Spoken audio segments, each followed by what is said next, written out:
saya memutuskan untuk menyatakan berhenti dari jabatan saya sebagai Presiden Republik Indonesia terhitung sejak saya bacakan pernyataan ini pada hari ini, Kamis 21 Mei 1998. Itu adalah pidato pengunduran diri Presiden Soeharto pada 21 Mei 1998. Peristiwa tersebut tidak hanya mengubah tatanan politik, melainkan juga menjadi pembuktian signifikansi gerakan mahasiswa. Ini kemudian kita kenang sebagai demonstrasi 98. Tentu kita tahu demonstrasi 98 telah menjadi memori kolektif yang terus diproduksi guna mendorong semangat kritik terhadap kesewenangan kekuasaan. Dalam berbagai demonstrasi besar seperti penolakan revisi Undang-Undang KPK dan Undang-Undang Cipta Kerja, tidak sedikit yang mengaitkannya dengan memori heroik 22 tahun yang lalu. Namun, melihat pada kasus demonstrasi revisi UU KPK yang bahkan disebut sebagai demonstrasi mahasiswa terbesar sejak reformasi, aksi heroik tersebut nyatanya kehilangan klimaks dan meredup dengan sendirinya. Hal yang sama juga sepertinya akan terjadi pada demonstrasi penolakan Undang-Undang Cipta Lapangan Kerja yang saat ini masih berlangsung. Lantas, mungkinkah demonstrasi 98 tidak akan terulang di Indonesia? Mari kita mulai.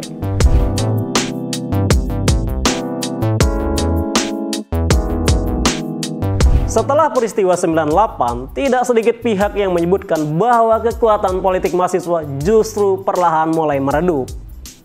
Meskipun demonstrasi tetap dilakukan, protes-protes ini nyatanya tidak banyak memengaruhi agenda politik nasional. Edward Aspinall dalam tulisannya Indonesian Protest Point to All Veterans menyebutkan bahwa selama 2 dekade terakhir, mahasiswa tak lagi menjadi kekuatan politik yang penting. Namun, munculnya gerakan-gerakan besar dalam 2 tahun terakhir ini disebut-sebut sebagai sinyal kebangkitan gerakan mahasiswa. Aspinall bahkan melihat fenomena ini sebagai bentuk perlawanan rakyat terhadap penurunan kualitas demokrasi yang terjadi di bawah kepemimpinan Joko Widodo. Senada, Juwita Prastiwi dalam tulisannya Kemunduran Demokrasi dalam Pemerintahan Jokowi juga menegaskan bahwa berbagai kebijakan mantan wali kota Solo tersebut justru bersifat represif dan anti-demokrasi. Prastiwi misalkan mencontohkan Perpu nomor 2 tahun 2017 tentang Ormas dan Perpres nomor 37 tahun 2019 tentang Jabatan Fungsional TNI. Perpu tentang Ormas sendiri digunakan untuk membubarkan HTI pada 2017 yang lalu.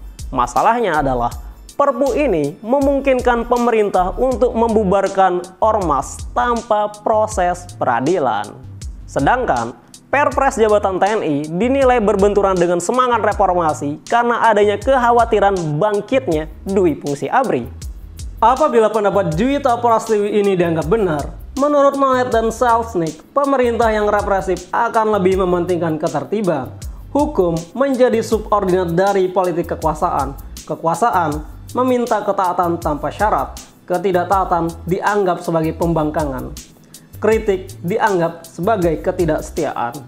Kembali pada Aspinall, ia menyebutkan setidaknya terdapat 2 alasan mengapa mahasiswa kembali menjadi kekuatan penting dalam gerakan-gerakan sosial politik belakangan ini. Pertama, saat ini mahasiswa lebih mudah dimobilisasi. Pasca reformasi, mobilisasi mahasiswa dengan mudah dilakukan melalui Badan Eksekutif Mahasiswa atau BEM. Kedua, adalah faktor sejarah. Seperti yang disinggung di awal, berbagai kisah aktivisme mahasiswa di masa lalu telah menjadi sumber inspirasi yang begitu menarik bagi generasi saat ini. Namun sayangnya, kendati terjadi kebangkitan gerakan mahasiswa akhir-akhir ini, aksi heroik seperti demonstrasi 98 tampaknya akan sulit untuk terjadi. Berkaca pada gerakan reformasi di korupsi tahun lalu, Ollie Words menyebutkan setidaknya terdapat 2 ganjalan besar mengapa kesuksesan gerakan reformasi 98 akan sulit terulang. Pertama, tidak adanya common enemy atau musuh bersama. Pada 98, gerakan mahasiswa saat itu fokus untuk mencapai satu tujuan, yakni menjatuhkan Soeharto dan rezimnya. Sementara pada gerakan saat ini, tuntutan para mahasiswa bersifat multidimensi dan mencakup berbagai persoalan. Selain itu, di tengah masyarakat juga terjadi pembelahan karena tidak setiap pihak beroposisi terhadap pemerintahan. Ini terlihat dari masih ramainya sebutan cebong, kampret, dan kadrun di lini sosial media. Steve Rache dalam tulisannya Do We Need a Common Enemy menyebutkan bahwa memiliki musuh bersama dapat meningkatkan rasa persatuan, patriotisme, dan memperkuat rasa persahabatan. Kedua, masalah gerakan saat ini adalah internet. Meski internet dan media sosial digunakan untuk meningkatkan kesadaran publik tentang masalah yang tengah diperjuangkan dan mempermudah mobilisasi massa, internet nyatanya menjadi jebakan tersendiri bagi aksi-aksi mahasiswa. Ini misalnya terlihat dengan perang tagar, hashtag, ataupun penampilan cuplikan demonstrasi anarkis yang ditujukan untuk meredupkan heroisme aksi. Imbasnya, tidak sedikit kelompok masyarakat yang justru mendiskreditkan demonstrasi yang tengah dilakukan. Francis Fukuyama dalam tulisannya How to Make the Internet Safe for Democracy juga menyoroti masalah ini. Menurut Fukuyama, media sosial memiliki kekuatan yang sangat besar untuk mengamplifikasi narasi, termasuk narasi mereka yang memusuhi demokrasi.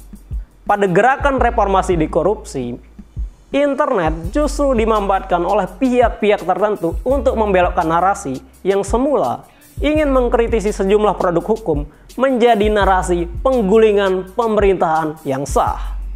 Jelas saja, hal ini kemudian menimbulkan sejumlah sentimen negatif publik hingga perpecahan di kalangan penggerak aksi sendiri. Dalam bukunya Identity, Fukuyama menyebutkan ketika internet pertama kali menjadi sarana komunikasi pada tahun 1990-an, banyak pengamat termasuk dirinya percaya bahwa teknologi ini akan menjadi kekuatan penting untuk mempromosikan nilai-nilai demokrasi.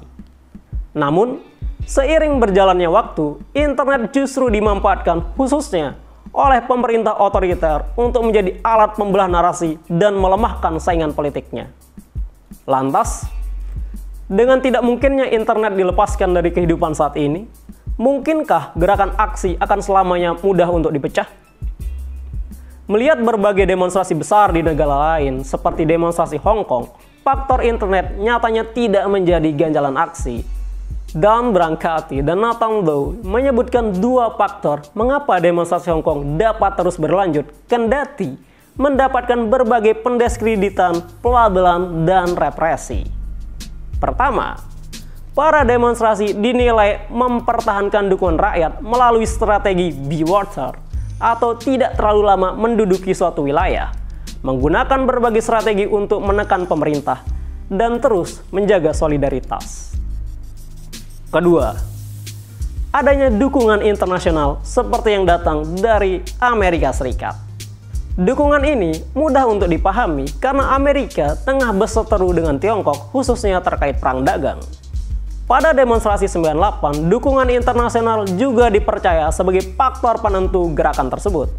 Penulis asal Amerika Larry Nietzsche menyebutkan ada peran Amerika dalam mendukung tekanan IMF terhadap Soeharto untuk mereformasi ekonomi, mendesak militer Indonesia untuk menahan diri dalam menghadapi protes, dan mengkritik hilangnya aktivis anti pemerintah.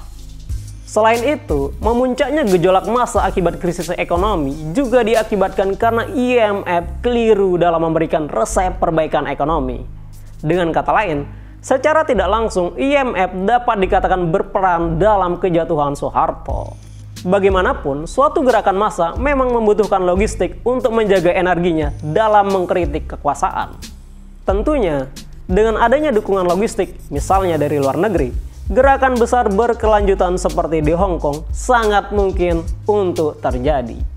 Di titik ini, kita dapat menarik 3 kesimpulan mengapa demonstrasi 98 akan sulit untuk terulang. Pertama, tidak adanya musuh bersama. Kedua, internet dan media sosial digunakan untuk membelah narasi gerakan. Ketiga, dukungan internasional tampaknya dibutuhkan dalam memuluskan gerakan besar semacam itu. Lantas, Apakah menurutmu ketiga faktor tersebut yang menyebabkan demonstrasi 98 akan sulit terulang? Berikan pendapatmu. Terima kasih telah menonton pembahasan kali ini. Pembahasan ini juga dapat dinikmati di Spotify Pintar Politik. Jika teman-teman Pinpol memiliki saran dan masukan atas penjabaran kali ini, silahkan isi kolom komentar di bawah ini. Jika teman-teman suka, silahkan like, share, dan subscribe channel YouTube Pintar Politik. Jangan lupa gunakan masker dan sering-sering cuci tangan. Take care.